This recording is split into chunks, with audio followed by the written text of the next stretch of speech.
Bell ফুল গাছে প্রচুর bell ফুল ফুটেছে, সেই জন্য গাছ থেকে অনেক ফুল তুলেছি। এই ফুলগুলো ধীরে ধীরে মালা গেঁথে নেব। একটা একটা করে ছুঁচ সুতো দিয়ে মালা গাঁথছি বন্ধুরা। এই মালা ঠাকুরের গলায় দেব। মা লক্ষ্মীনারায়ণ রয়েছে, লক্ষ্মীনারায়ণের গলায় এই ফুলের মালাটা দেব। এই জন্য ধীরে ধীরে ফুলের মালা গেঁথে নিচ্ছি। আমার বাগানে ছাদ বাগান রয়েছে, সেই ছাদ বাগানে ফুলের মালা তৈরি করা যায়, এত ফুল ফোটে।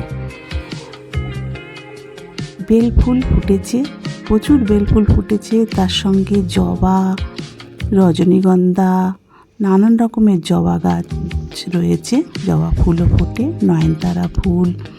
তারপরে এখানে যে গোলাপি রঙের ফুল দেখা যাচ্ছে, এই গোলাপি রঙের ফুলটা, এটা বোতাম ফুল। এই ফুলটাও প্রচুর ফোটে। এর আগে আমার এই মিনি গার্ডেন চ্যানেলে ভিডিও দেয়া আছে, বন্ধুরা চাইলে দেখে নিতে পারেন। এখানে লক্ষ্মী জবাও দিয়েছি, যেহেতু লক্ষ্মীনারায়ণের এই মালাটা দেব, সেই জন্য একটা লক্ষ্মী জবা দিয়েছি। আর অন্যান্য জবা ফুলেরও তুলে এনেছি, পুজো করব। এই মালা গেঁথে নিয়েছি। মাঝখানে, সাদার মাঝখানে একটা করে গোলাপি রঙের বোতাম ফুলের মালার মধ্যে দিয়ে দিয়েছি, একটা করে ফুল দিয়ে দিয়েছি। এই বোতাম ফুল দিয়ে মালাটাকে তৈরি করে নিয়েছি। এইভাবে গাছ থেকে ফুল তুলে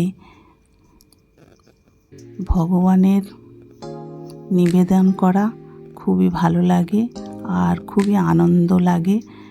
যেহেতু নিজের বাগানে ফুল গাছ রোপণ করে সেই গাছ থেকে ফুল তুলে এই মায়ের গলায় দিচ্ছি। মা লক্ষ্মী নারায়ণ যুগল মূর্তি, এই মূর্তির গলায় দিয়ে আমি বৃহস্পতিবারের পূজা করি এবং আরতি করি। প্রত্যেক বৃহস্পতিবার করে পূজা করি। আর ফুল তো প্রত্যেক দিন তুলি। ফুল যেহেতু আমার ফুলের বাগান রয়েছে মিনি গার্ডেনে, সেই বাগান থেকে প্রচুর ফুল তুলি। আগে ফুল প্রত্যেক বৃহস্পতিবার করে আমাকে কিনতে হতো, এখন আর কিনতে হয় না বন্ধুরা, বাগানের গাছের ফুলেই হয়ে যায়।